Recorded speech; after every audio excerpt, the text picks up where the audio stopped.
और क्या हमारे लिए बुरा है।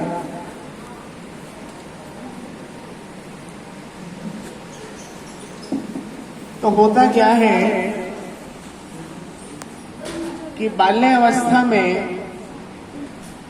अज्ञानता की राह पर चल कर कहीं ना कहीं हम अपने आने वाले जीवन में चुनौतियां खड़ी कर रहे होते हैं, समस्याएं खड़ी कर रहे होते हैं।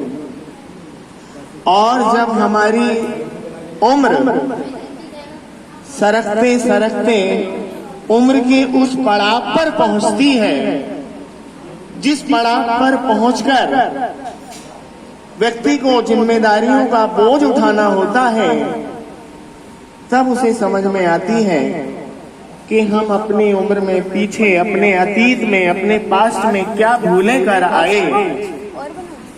लेकिन जब तक ये बात समझ में आती है तब तक बहुत देर हो चुकी होती है, क्योंकि समय और समझ एक साथ खुशकिस्मत लोगों को ही मिलती है, क्योंकि अक्सर समय पर समझ नहीं आती और जब समझ आती है तो समय निकल जाता है।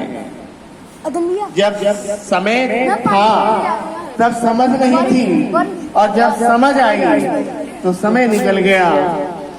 तो समय और समझ एक साथ खुशकिस्मत लोगों को ही मिलती है, क्योंकि अक्सर समय पर समझ नहीं आती और समझ आने पर समय निकल जाता है। तो वही स्थिति बहुत लोगों के जीवन में बनती है।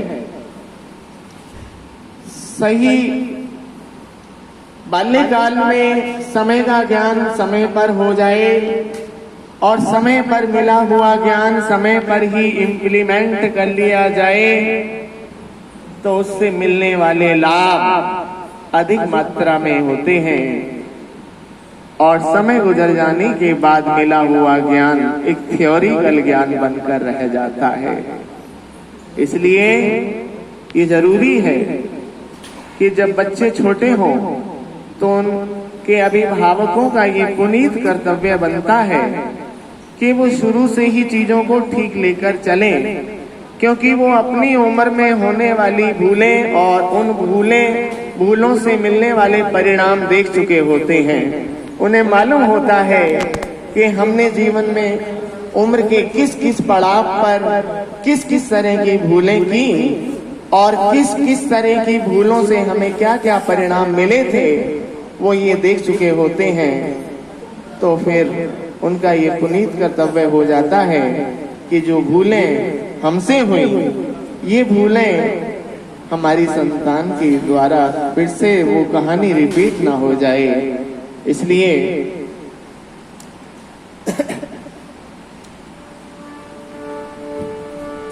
ये जरूरी है कि समय का ज्ञान समय पर ही दे दिया जाए, ताकि बच्चे सन्मार्ग पर चल सकें। साथ देती नहीं किसी का, साथ देती नहीं किसी का,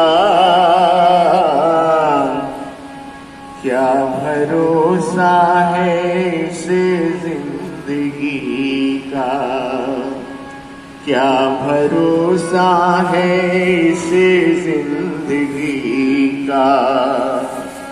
साथ देती नहीं किसी का, साथ देती नहीं किसी का, क्या भरोसा है इस जिंदगी का, क्या भरोसा है इस जिंदगी का।